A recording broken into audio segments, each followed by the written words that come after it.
Hi everyone, welcome back to another video from Apps Academy. In this video, I'm going to show you how to appear offline on Roblox.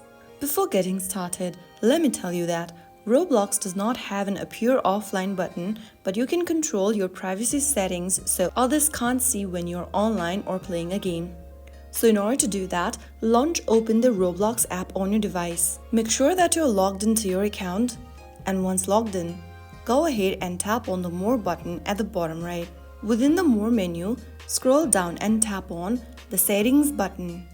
Inside Settings, select Privacy and Content Maturity. Click on Visibility and Private Service and then click on the Visibility button. You will then be able to see Show Current Experience option.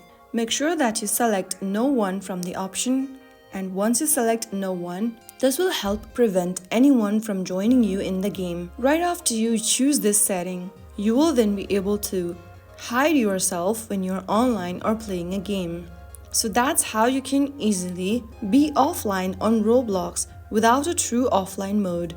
If you found the video helpful, like, share and subscribe for more. I will see you in the next video. Thank you for watching.